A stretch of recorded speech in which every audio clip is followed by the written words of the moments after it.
So this one is one of my pole beans. It's called October. I like it because it makes a really big bean. It's great in soups and things. This one is called Hidatsa Shield. It is one of the traditional varieties grown by First Nations. This one's called Beka Brown. It makes the best baked beans I've ever had. This one is Tiger's Eye. Must be related to pintos because it also makes really good refried beans. This one is Jacob's Cattle. I really like it because it has such unusual configurations of colors on it. This one is Orca, and where's a Mojave? So Mojave and Orca are really interesting because they actually hold distinct lines of color when you cook them. Most beans sort of go homogenized.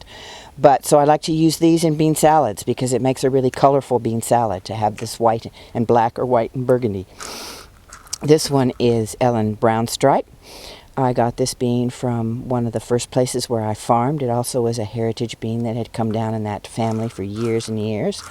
Here is the cave bean I was telling you about. It's 1,500 years old supposedly, and it's a beautiful bean. It has a really thin skin, so people who are sensitive to beans probably could eat this one because the skin is not as fibrous as some of the other dry beans are.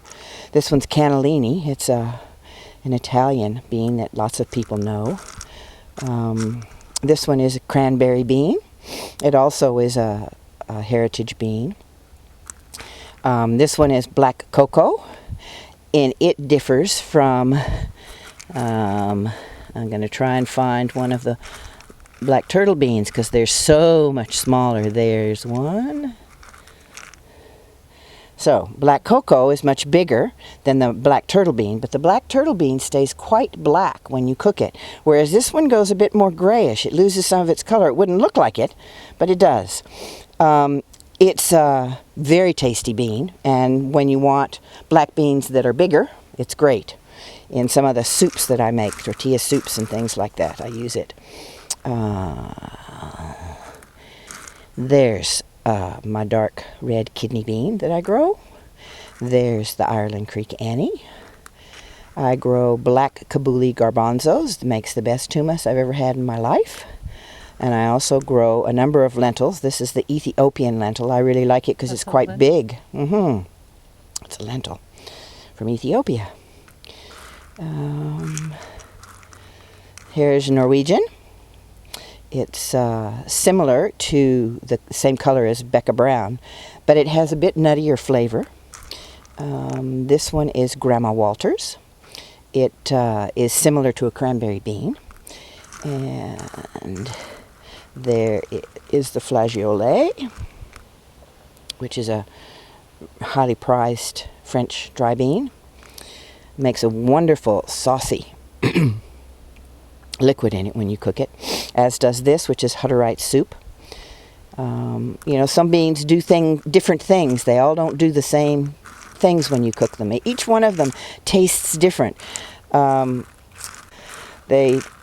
are unique. Each is unique onto its own. Oh, no. Yes, that's Borlotti. I don't know if you know Borlotti beans. They're an Italian bean that's highly prized, and I have one that I grow that I think is Borlotti. It looks the same. I can't tell the difference in taste between them.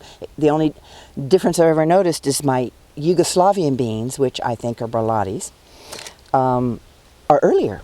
And I think the reason that they're earlier is because somebody brought them from Italy, grew them in Yugoslavia and Croatia, brought them to Canada, grew them here for many, many years, and the bean has just gotten early to adapt to the change of climate. And there's the agate pintos.